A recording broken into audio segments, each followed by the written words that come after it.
আমরা জানি বর্তমান সময়টা একদম অধপতনের একটা যুগ, এমন অধপতন যে আপনি দেখুন আজকে আমার নিজের সন্তান নিজের ভাইকে আমরা অধপতন থেকে রক্ষা করতে পারতেছি না। ছেলেপেলেরা যে যাচ্ছে সব বিপদগামী হয়ে যাচ্ছে, পথভ্রষ্ট হয়ে যাচ্ছে, নেশাগ্রস্ত হচ্ছে, সন্ত্রাসের মধ্যে পা বাড়াচ্ছে।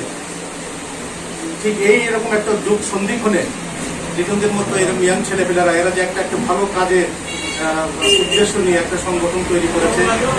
সংগঠন তৈরি করে না শুধু, ওরা সংগঠনের শুরু থেকে নিয়ে এ পর্যন্ত সর্বোচ্চ চেষ্টা করতেছে সামাজিক দায়বদ্ধতা কিভাবে তারা মিটাতে পারে, তাই সামাজিক দায়িত্ব কিভাবে পালন করতে পারে, এবং সেটা